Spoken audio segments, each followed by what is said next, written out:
মাসসুয়ারুল মাক্কিয়াতু ওয়াল মাদানিয়াতু, সূরার মাক্কি সূরা এবং মাদানী সূরা কি? মাক্কি সূরা এবং মাদানী সূরা কি? প্রশ্ন করতেছে মাসসুয়ারুল মাক্কিয়াতু ওয়াল মাদানিয়াতু, মাক্কি সূরা এবং মাদানী সূরা কি বা কাকে বলে?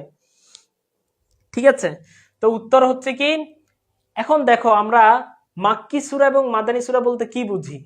মাক্কি সূরা বলতে তোমাদের অনেকে বুঝে যে মক্কায় যেটা অবতীর্ণ হয়েছে ওইটাই মাক্কি সূরা। না, মাক্কি সূরা এবং মাদানী সূরা চেনার জন্য একটা মানদণ্ড আছে। মানদণ্ডটা কি? মানদণ্ডটা হচ্ছে যদি হিজরতের আগে নাজিল হয় সেটা হচ্ছে মাক্কি সূরা, হোক সেটা পৃথিবীর যে কোনো প্রান্তে নাজিল হোক, সেটা মদিনায় নাজিল হইলেও সেটা মাক্কি, কারণ এটা হিজরতের পূর্বে নাজিল হয়েছে।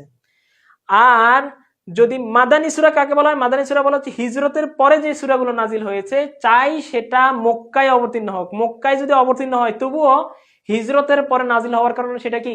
মাদানী সূরা। যেমন হচ্ছে ইযা জা নাসরুল্লাহি ওয়াল ফাত, এই সূরাটা তোমরা দেখে এটা কি মাক্কি সূরা নাকি মাদানী সূরা? এটা কিন্তু কি, যতটুকু জানি মাদানী সূরা। ঠিক আছে, তো এখন এটা আমার ধারণা, আমি যতটুকু জানি আর কি, এটা সম্ভবত মক্কায় অবতীর্ণ হয়েছিল। ঠিক আছে, মক্কায় থাকাকালীন অবস্থায়। তো এরকম অনেক সূরা আছে বা এরকম অনেক দলিল আছে যে মাক্কি সূরা, মাদানী সূরা, কিন্তু এগুলো মক্কায় নাজিল হয়েছে। আবার এরকম একটা দুই একটা থাকতে পারে যে যেটা হচ্ছে কি মাক্কি সূরা কিন্তু এটা মদিনায় নাজিল হয়েছে। ঠিক আছে, তাহলে আমরা মানদণ্ডটা কি বলেছি? মানদণ্ডটা হচ্ছে যে হিজরতের পূর্বে যদি নাজিল হয়, হোক সেটা মদিনায় নাজিল হোক, তবুও হিজরতের পূর্বে নাজিল হওয়ার জন্য ওই সূরাটা হচ্ছে মাক্কি সূরা। আর মাদানী সূরা হচ্ছে হিজরতের পরে যেটা নাজিল হয়েছে, হোক সেটা মক্কায় নাজিল হোক, তবু এটা কি? মাদানী সূরা। যেমন আমরা এখানে একটা সুন্দর করে আবার তোমাদেরকে বুঝিয়ে দিই, হিজরতের পূর্বে, ঠিক আছে, আর হিজরতের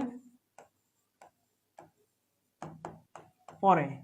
ঠিক আছে, এখন দেখো হিজরতের পূর্বে যদি মদিনায় নাজিল হলো, ধরো সূরাটা মদিনায় নাজিল হয়েছে, কোথায়?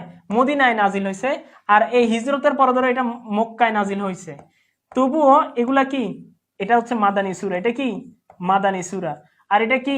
মাক্কি সূরা। কি সূরা? মাক্কি সূরা। কারণ কি? কারণ হচ্ছে আমাদের মাক্কি এবং মাদানী চিনার জন্য আমাদের মাধ্যম হচ্ছে হিজরত। ঠিক আছে, আর এই হিজরতের পরে নাজিল হওয়ার কারণে সূরাটা মক্কায় নাজিল হওয়ার পরে এটা কি? মাদানী সূরা। হিজরতের পূর্বে এটা মদিনায় নাজিল হওয়ার পরে এটা কি? মাক্কি সূরা। বুঝে আসছে? আশা করি তোমাদের বুঝে আসছে।